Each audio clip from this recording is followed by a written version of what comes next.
Hey guys, do you want that killer lead hook, whether you're southpaw or orthodox? Stick around for this video and we're going to go over all the do's and don'ts.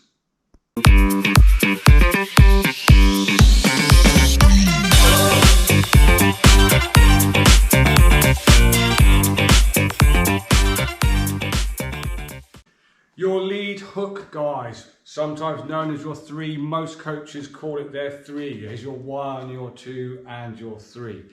Done correctly, massive punch. Done incorrectly, big problem. Did anyone see Ryan Garcia get dropped by Tank Davies? He's now working, tightening that hook up, but that big hook came swinging in, went past the target, and a nice tight hook came and caught him. Done correctly, this is brilliant. Done incorrectly could be your downfall, so let's go over it. So as with everything in combat sports, particularly boxing, it starts with your feet. It's what your feet do. We spoke about in a recent video about turning that foot on the straight right. If you've not seen that, I'll leave a link in the description below so you can go back and watch that. So starting with your feet, because we want to get some mass behind this shot. We're going to lift the rear, don't do nothing with your hands. You're going to lift your rear heel. You're going to put that rear heel back on the ground, lift your front heel and turn your hips this way. And just get that motion going without having to like lean or sway. Keep your good form, keep your good shape. Lift the heel, turn.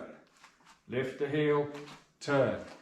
And just keep working that nice and relaxed. Concentrate on pulling this shoulder back as you slam that heel into the ground. So you'll notice there's a weight transfer going. When I'm up on that heel, the weight is on the front foot. When I'm executing the movement, the weight transfers to the back foot from here. A lot of people try and do this on their front leg. Nope, you need to transfer your weight to your back leg. Your arm position is critical on this punch. And here's the things I see go wrong a lot. So, elbow underneath the shot. You can see where all your power is wanting to go when we hook and our elbows down here. Yeah. That's really not good. Avoid that one. Okay, your elbow wants to be behind the punch. There needs to be a structure behind the punch. Here, okay? The other one you see is the elbow coming up high.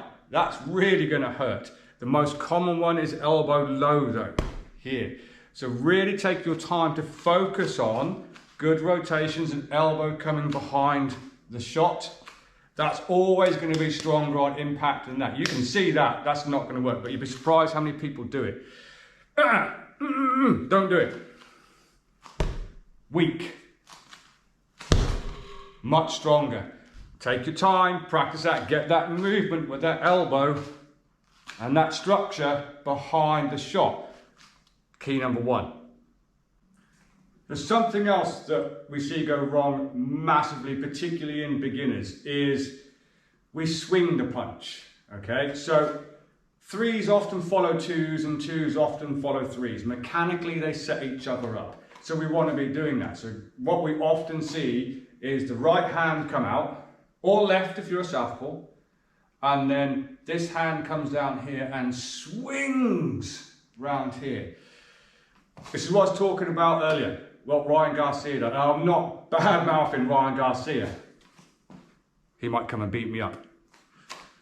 Right? But you see it a lot. Hand drops down here and then swings massively around here. And that's people trying to overload the shot. They're trying to from here. You do not need that. For a good tight mid-range left hook or right hook if you're southpaw, that hand has come out, and all that happens as this hand is retracting, this comes out and up as you rotate. So you actually get here. Instead of this, okay? Something to make sure you're not doing, and it's more commonly done when you're on a heavy bag or on the pads and you're really trying to swing and prove how hard you can hit. Take your time with it, work your technique, paramount, okay? Here, work that mechanic and then we can start adding in some more detail. While we're on the subject of common faults, I've said again in a previous video, you've got to concentrate on what's going on behind the punch, because that is where you're vulnerable. Okay, if you've got a good guard, you know, you're not vulnerable here. It's when a hand is leaving the chin that you're vulnerable, or when another hand's leaving and that's not going back to the chin. So this is another common mistake you're likely to be doing. Okay, so again, 2s follow 3s and 3s follow 2s. So let's throw that straight right or straight left. Make sure that is going back to your chin, because this is so common. There, okay?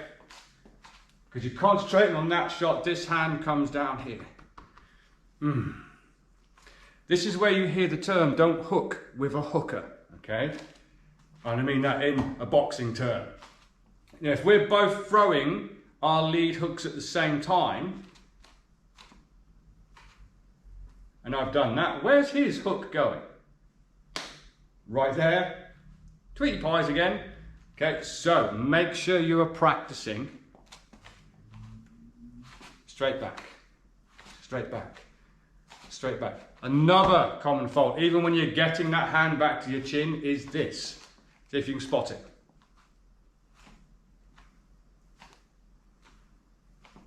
If you spotted it, put it in the comments below. Okay, so here's one, here's two. If you spotted it, put it in the comments and we'll see if you've got it right.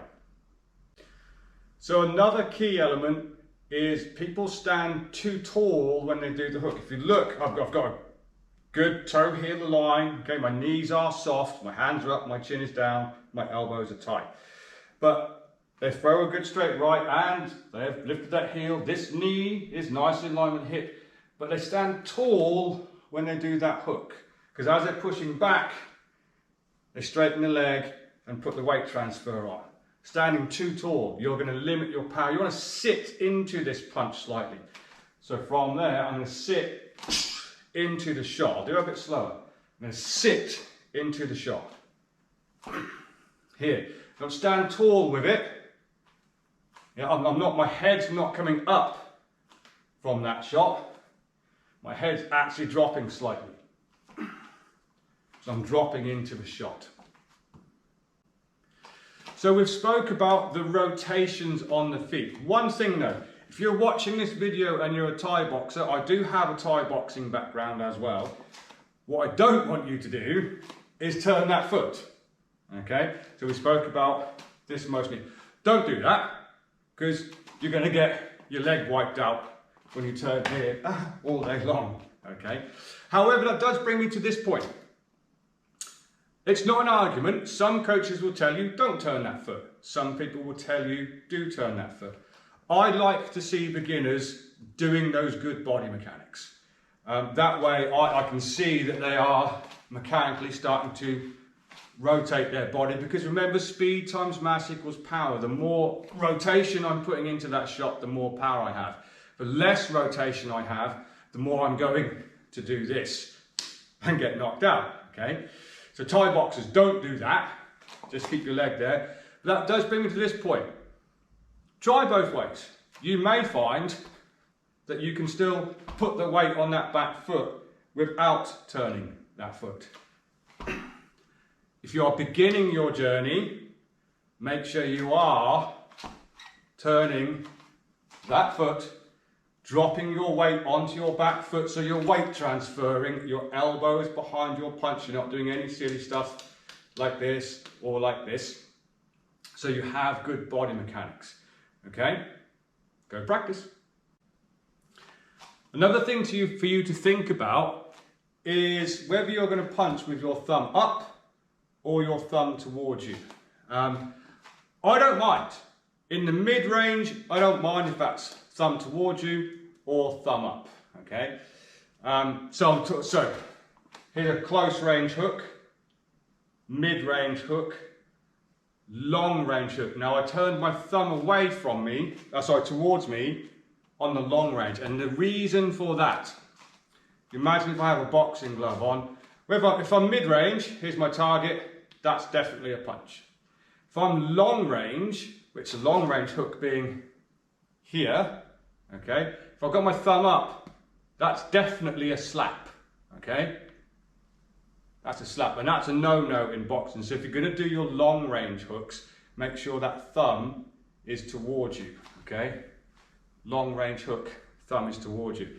But in the mid-range, it doesn't really matter. If you prefer to punch thumb in, practice it. If you prefer to punch thumb up, practice it. I am a thumb up hooker on the mid and close range, but I'm always thumb towards me on the long range. Try both styles, see what you're more comfortable with. I've seen plenty of people who've struggled because I've told them to do thumb up mid-range and have really struggled with it, but all of a sudden they've tried thumb towards them and it's gone so much better. So make sure you're working both of those as well. So once you have that, you have a good stance, toe heel the line, your knees are soft, your hands are up, your chin is down, your elbows tight. You are weight transferring. You're pulling this shoulder back when you're weight transferring. You've got your elbow behind the punch. You're pulling this hand back to your chin. It's just repetition, repetition, repetition. What was it Bruce Lee used to say? I don't fear the man who's trained 1,000 punches. I fear the man who's trained one punch 1,000 times. Okay? So a great drill on the heavy bag. And start slowly. Make sure you've got your mechanics. Okay? Good drill is send your 2 down past the bag and then bring your 3 in. Okay? So we're here, I'm starting nice and slowly. Nice and slowly. I'm making sure I'm weight transferring. I'm sitting into the punch, my elbow is behind the shot. I'm going to get a little bit harder, a little bit harder, a little bit harder, a little bit harder. And just repetition, repetition, repetition from there. The more you practice it, the more you get used to the pull of the shoulder, the weight transfer, and everything else. That punch is going to get harder and harder and harder. Spin the head, fluid moves round in the brain. Good night. There's a lot to think about in that punch. Just that one punch has got a lot of body mechanics and a lot of things to work on from there. I have a top tip for you. Get your phone out or get someone to film you, because there's a high probability with so much to think about that you're doing this. So you're sending your 2 and your weight's on your front foot. Honestly, so many people do that. So they're pulling their shoulder back, they're pulling their hand back to the chin, they've got their elbow behind the punch, and the weight stays on the front foot. Or even if they're doing the rotation, weight stays on the front foot. You've got to have that weight transfer, and probably the only way you're going to see it is if you actually film yourself. You've got to have that, sit back on the shot, and put everything that we've just spoke about into that movement. Repetition, that is going to get harder and harder and harder. It is a brilliant KO shot. Practice it as much as you can. Any questions, put them in the comments below. Keep working your drills, work at shadow boxing, get the movement, then get to your heavy bag, drill. Start it steady. Once you feel comfortable, start increasing the speed by pulling this shoulder back. Remember, you're not pushing this punch. It's not this punch. It's pull that shoulder back and weight transfer, turn the hip into the shot. It's going to get better, guys. So there's some tips to help work your lead hook. It's exactly the same for southpaw, just turn it round. Keep working them, guys. If you're liking the content, please give us a like and a subscribe. It helps the channel grow and we'll get more content out. Take care, and I'll see you soon.